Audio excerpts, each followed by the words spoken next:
If a man never makes it clear that you're dating him, then maybe it's fine not to expect loyalty. But what if it's not that simple? Welcome to part 2 of Chasing Monica, a story about love, silence, and the cost of unclear intentions. Let's check it out. It's Monday, the day after, and it was normal. At least she thought it was normal.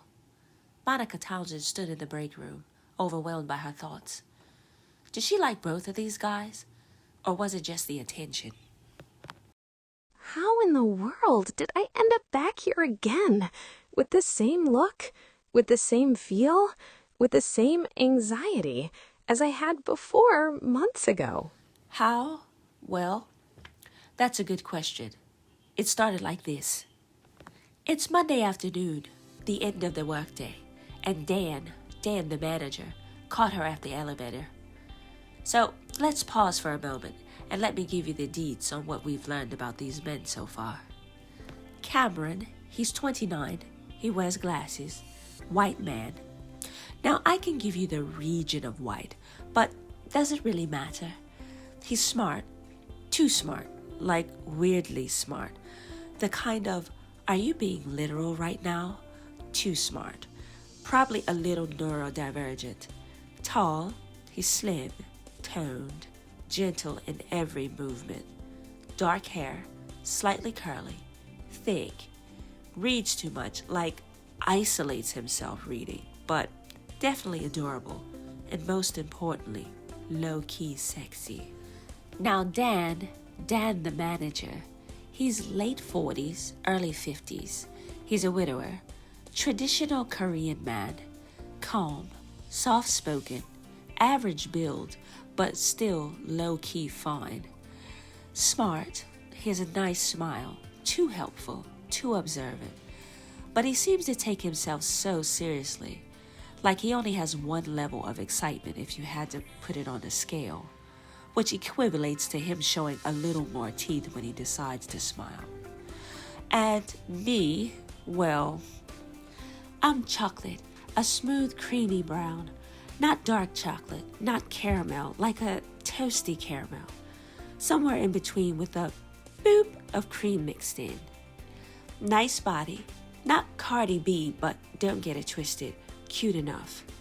Smart, of course, valedictorian smart, but still flavorfully, soulfully enriched, if you know what I mean. I'm 40, about to be 41, no kids, divorced, outgoing, but not the club type, but not the book type either. More like romance drama queen, board game connoisseur. And none of these men typical type, as far as I knew. So what's going on here? Now, back to the scene. I was waiting at the elevator when Dan walked up. As the elevators opened, we stepped inside. He began. Hey, Monica. How's your day?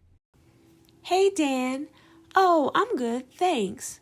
Then he said, I enjoyed working with you. You did really good work on your project yesterday. Thanks so much, I said. I couldn't have gotten it perfect without your help, of course. You're a lifesaver. There. That's it, right? Normal workplace conversations, right? Until he said, Of course, Monica. It's no trouble. Don't hesitate to ask me if you need help. I am always here for you, to help in any way I can. Really.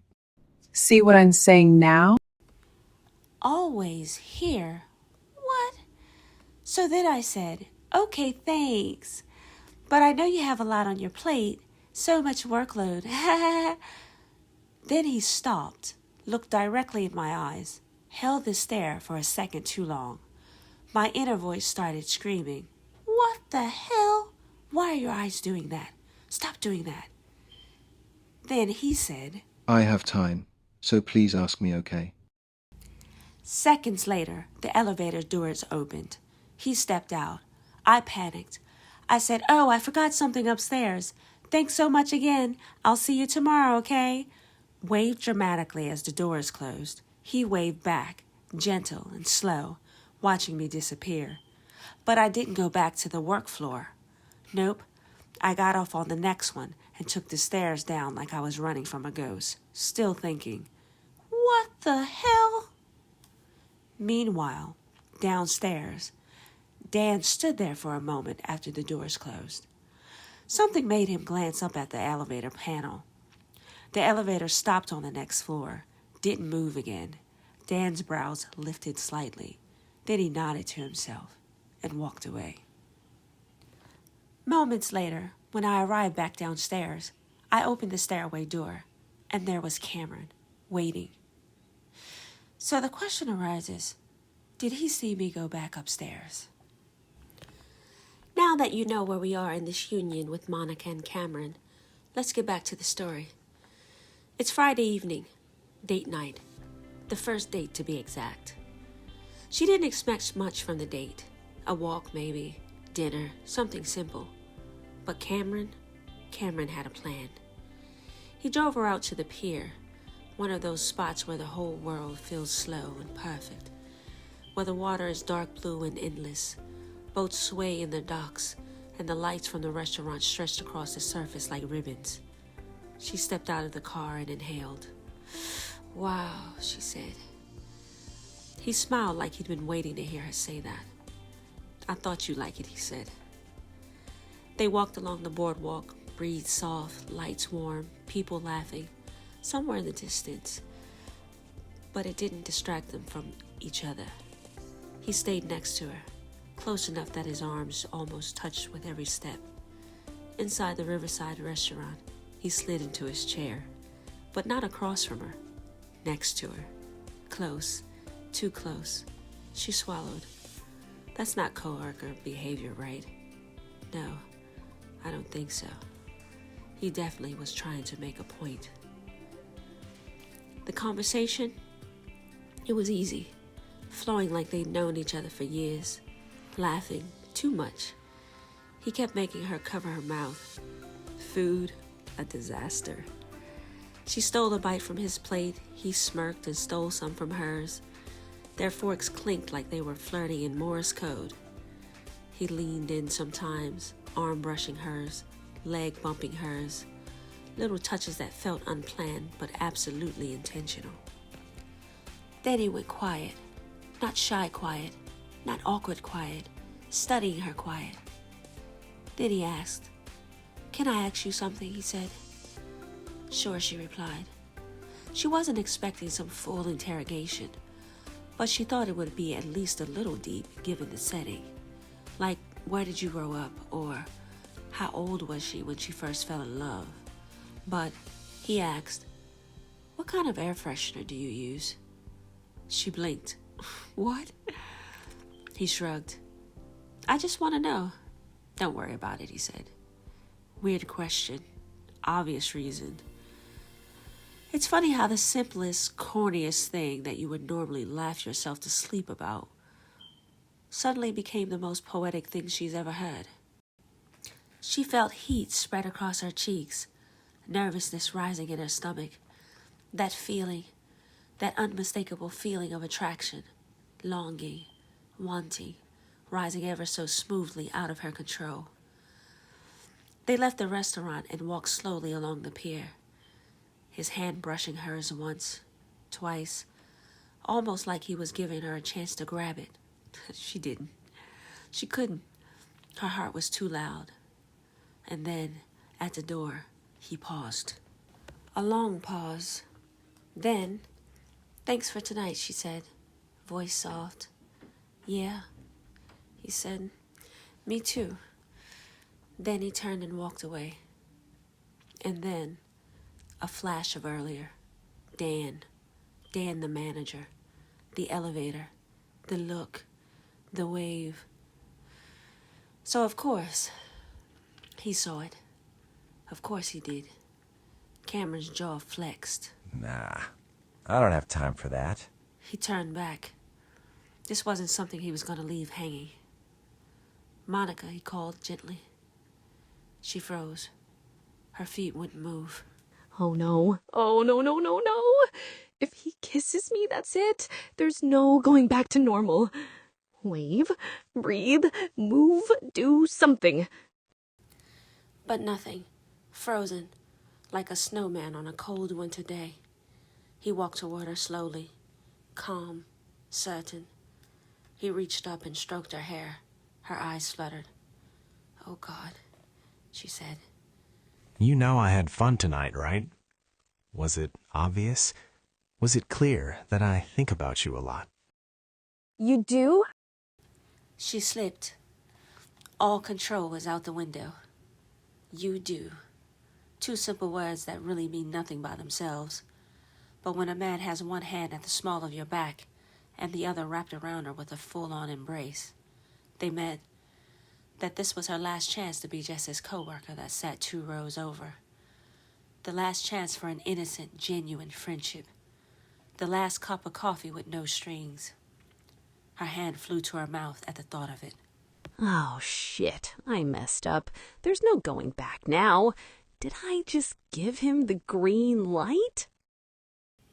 "Yes," he said simply, answering both questions really, the one in her head and the one she blurted. You always look nice to me. And I don't know exactly what I want yet, but I know I want to see you like this more. Can I? She breathed. "Can you what?" she said. She did it again, left it up to him to fill in the blanks. He smiled. Then he leaned in, slow, warm, certain. She didn't move. She couldn't move. His arms came around her gently. Then he kissed her. Soft at first, then deeper. He went from right to left, exploring every inch of her full lips. Patient, hungry, beautiful. 20 seconds. She counted every single one. When he finally pulled back, he held her face close with his eyes. That's what I wanted. Call me later? "Yeah," she said, breathless. He walked away. She smiled, shy, girlish, undone, watching him as he disappeared. She didn't take the elevator in the building. She ran up the steps, burst through her apartment door, dropped her purse, and rushed straight to the window just to watch him drive off. "What are we?" she whispered. Meanwhile, he sat in his car, hands on his steering wheel, breathing in a perfume that lingered on his shirt. Excited, if you know what I mean. But also something else, something deeper, really. What do I want now? I want more. But what's more? What are we now? And for the first time, he knew he had no plan and no answer. It's been 3 months, and they had slipped into a rhythm so natural it almost scared her. Lunch together, walks to the car after work, late-night calls, the occasional late-night visits. 3 months of quiet, consistent, effortless, whatever it was. Not defined, not labeled, but comfortable. And then, the elevator. Of all the people, of all the moments, of all the damn days, it was Dan, Cameron, and her riding down together. The elevator doors opened. They all stepped out. Then Dan turned. Monica, can I see you for a moment? She paused. Cameron paused. She looked back at him.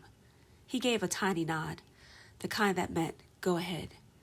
But his eyes didn't match. She walked back towards Dan. Cameron didn't walk away. He stopped dead, watching. You look well today, Monica. "Oh, thanks, sir. You need something?" she said, overly professional. Then, just like that. You know, you worked well on the last project. Again, you always do such a good job. I am inspired by your determination. "Oh, wow. Thanks, Dan. I appreciate you saying that." Then it happened. The shift. The question. Listen, this may be forward, but are you seeing anyone? Boop. Boop. Error number 35. Brain fog. Then her brain exploded. Oh shit, am I? Sort of? Well, no, he never said we were anything. He never asked. I'm single, right? Right? Right? And then it happened. Her mouth answered before her heart did. No, I'm not. Silence. Complete radio silence. Why did I say that? Well, it's the truth, isn't it? He hasn't claimed me. We never said it out loud, so I'm not wrong, right? Right? Before Dan could speak again, Cameron approached, fast. Hey, you said you needed to get to the cleaners before they closed. We should go. You know traffic will be crazy. He said it calmly. Too calm. I see you later, Monica. Then Dan smiled politely. He touched her shoulder gently, and he walked away. Oh, shit. He's mad. Like, really mad. Oh, shit. But it was the truth, right? It was the truth. But the ride home was silent. Not awkward silent. Not tired silent. Punishment silent. She looked out the window. He looked straight ahead. No radio, no jokes, no warmth. And yes, if you're wondering, there was no trip to the cleaners. Which told her everything. He heard all of it. Every single word. She got out of the car, waved. He nodded politely. Politely, like she was HR or the mailroom lady. Then he pulled off. On the ride home, Cameron spiraled. He gripped the steering wheel, knuckles white. See? That's the bullshit. She's trying to make me commit.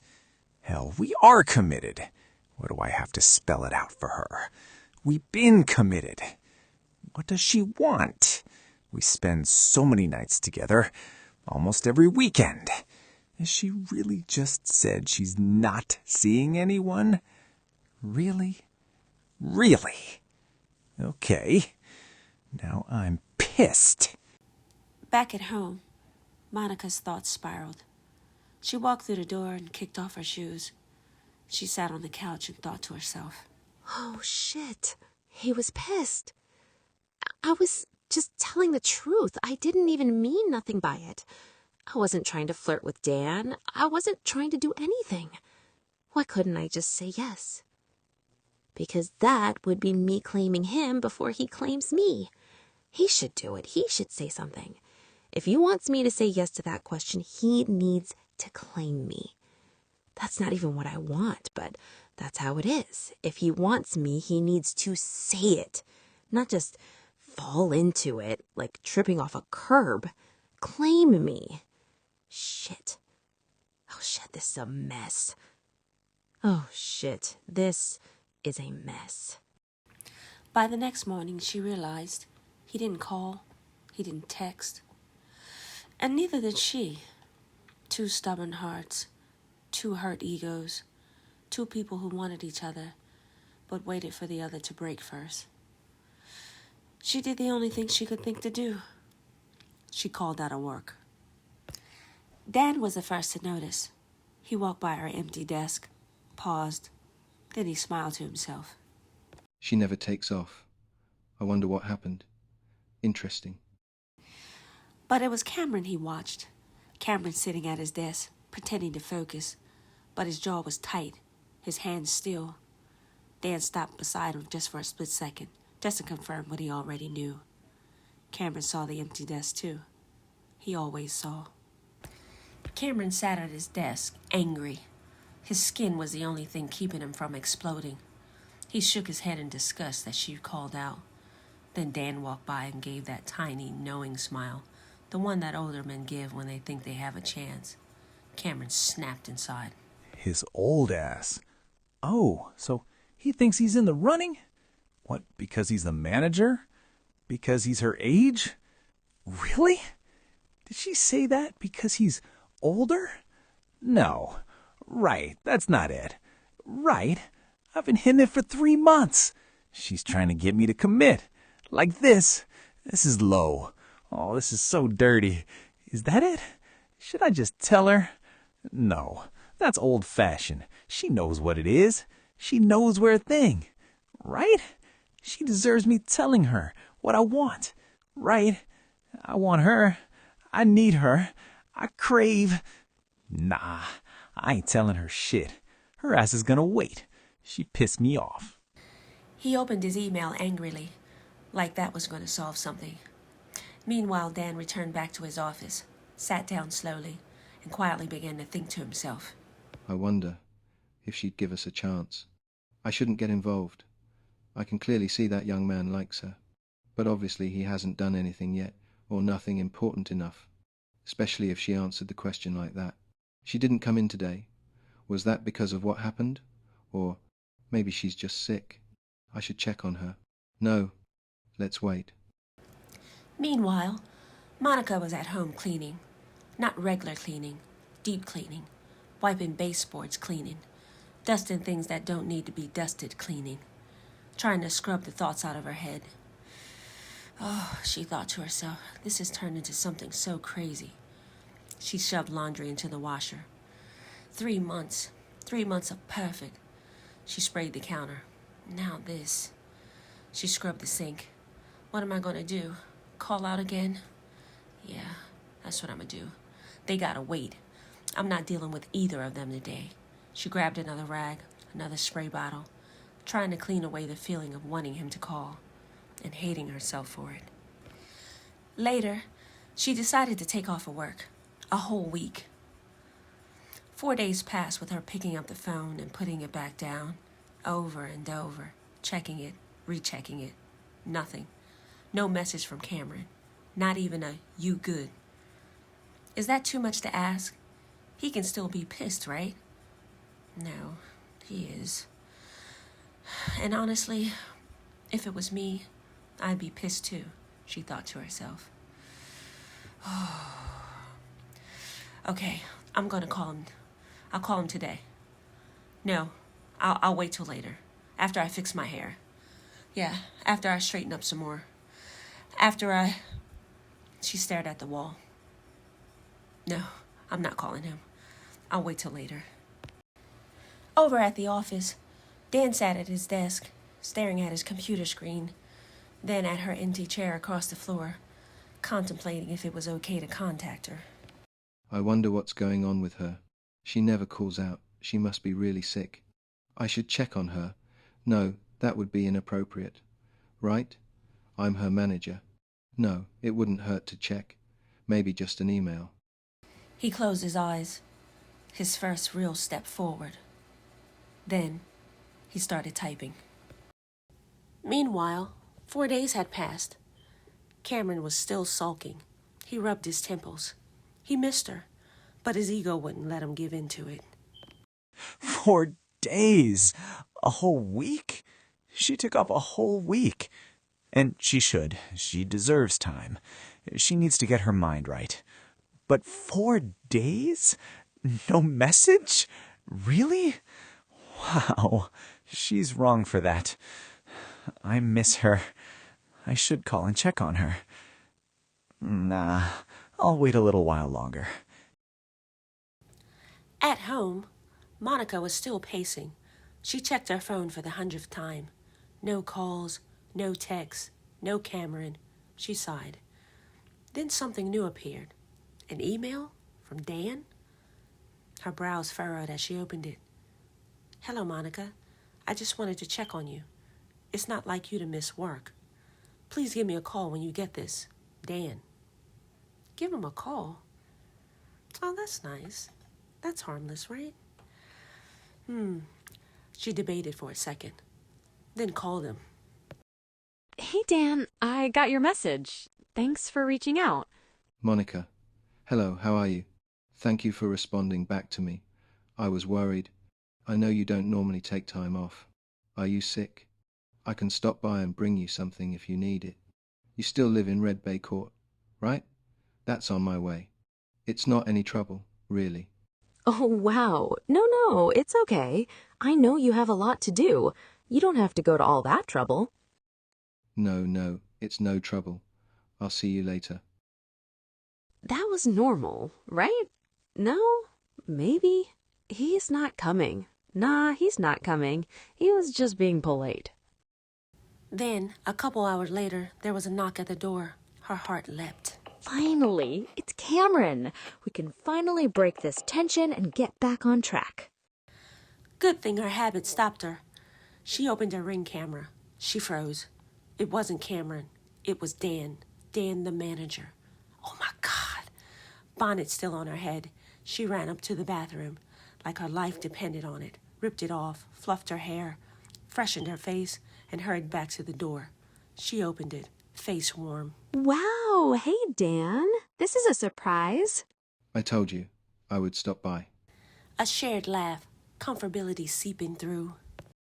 No, I really just assumed you were being polite. Honestly, I think my polite gestures ended after the third project we worked on together. Her stomach flipped. What the hell? You know what? I like his style. He is something else. What am I doing? What? No, stop that. Then, as if it couldn't get any more crazy, he took another step forward. Not just a step, a serious man leap. Listen, I know this is different and maybe overstepping, but I feel like I really need to be honest. I am very comfortable with you. I like being around you.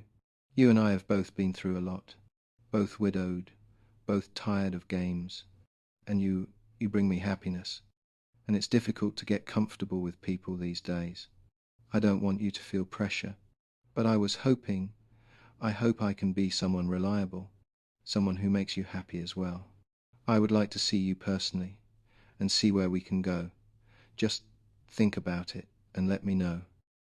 Well, yeah, definitely. I will definitely think more about it, and I appreciate you being forward. Good. And you really don't need anything? No, I'm good for now. I'll be back to work in a few days, and I'll definitely let you know, okay? I see you later, Monica. She closed the door slowly. Her heart was racing. Her mind was swirling. Her hands were shaking. And this became the moment. The revelation for a lot of things, really. First things first. She wasn't looking for a relationship. She wasn't hoping for anything serious. She was just going with the motions.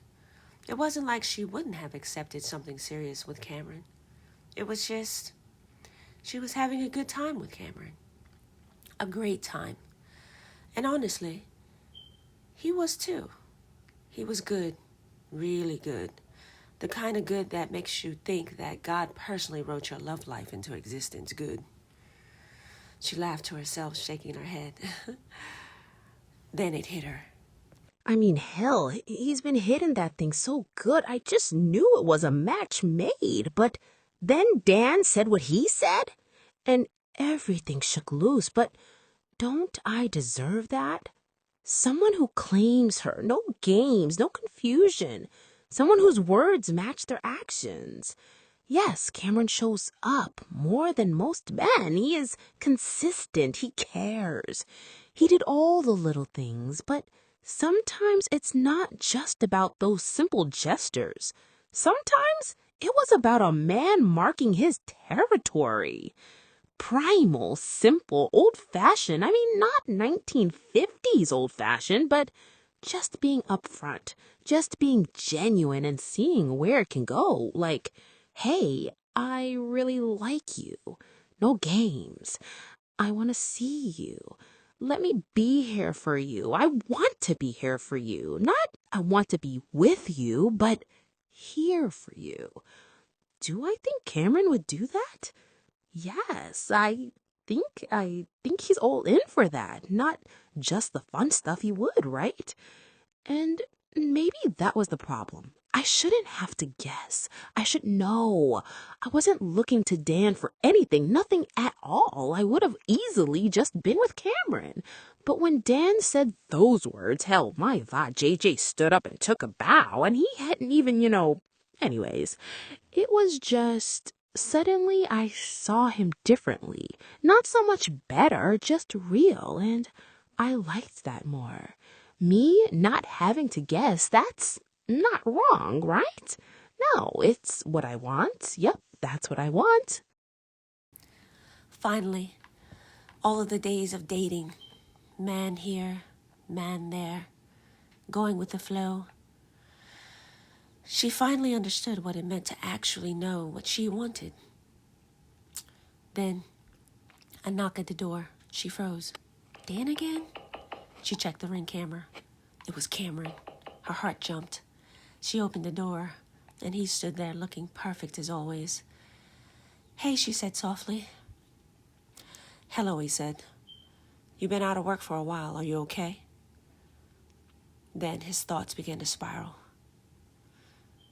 "You're fine, I can see that, so just say it. Go on then. Do it." Just say it. You want me to commit. You want to turn what we have into something chaotic and confusing, or worse, something that won't last. At least not like what we have. Late night surprises, passionate sex, warm exchanges, warm conversations. Giving that up for a commitment? For a label? Go ahead, say it. But stop. Calm down, man. Stay calm. Wait. What do I want? What do I want? His facial expressions finally relaxed. But before he could figure it out, she spoke. Yes, I'm good.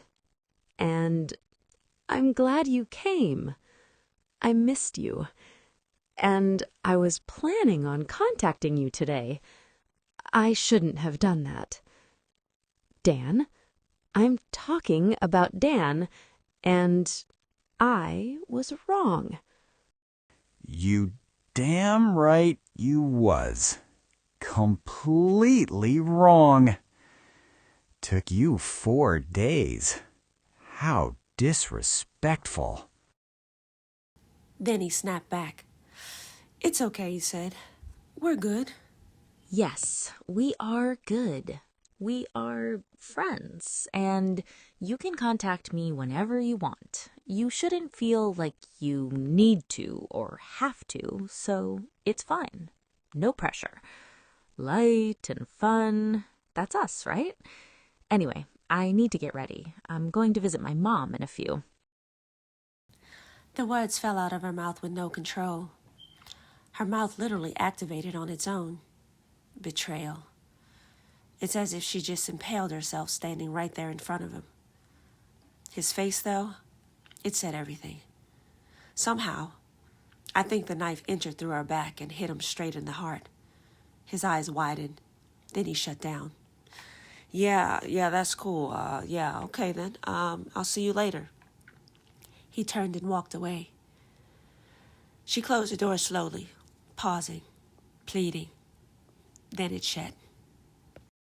What the hell? Friends? Friends? She said it like it's nothing. Like I was nothing. Unimportant. Another shoe? Like I haven't been hitting it for months? Like what we had didn't matter. She's crazy if she thinks she can treat me like...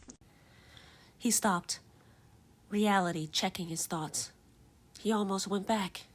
What would I even say? That's it, right? I was waiting for her to ask me for more. I would have said yes. I would have just gone with it, right? I deserved a little something after this week of hell. Damn, she didn't even give me a chance to do it. She just friend-zoned me, labeled me. A damn friend. Coffee friend. How does that sound? Forget that. Forget her. He started walking towards his car. Every step, every glance in his rearview mirror began to feel like a scene from the closing of some movie he saw once. Then he stopped again. One last look in his rear view. He remembered her face as she looked down at him from her window. He smiled sadly. You know what? I'll talk to her later. This is not what I wanted. I do want her. But will she want me? Can I give her what she needs? I did give her what she needed, didn't I? She liked it. Yeah, I'll talk to her later. I'll fix it later. Yeah, later. He glanced back one more time and saw her still standing there peeking from behind the curtains. He lifted a warm, soft wave from his heart. Her heart waved as well.